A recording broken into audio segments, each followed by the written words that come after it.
8号天气晴，我就搬东西进新屋喽。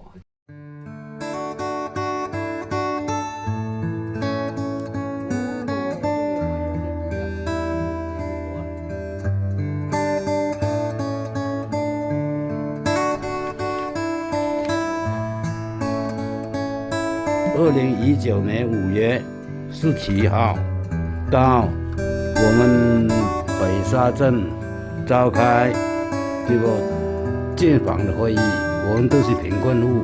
6月9号，我们呢开始建房了吧？我们的搬东西出去，搬东西进新屋。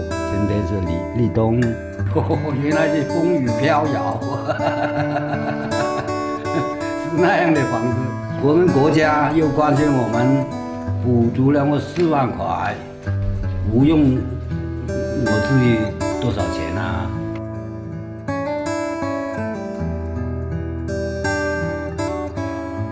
9月3号晚上，乘坐蔡振华车到柳州肿瘤医院就医，到12月11号。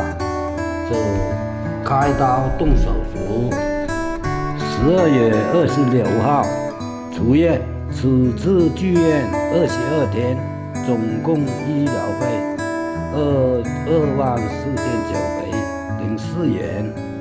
本人除开国家补助，我只是付了2900元，904元。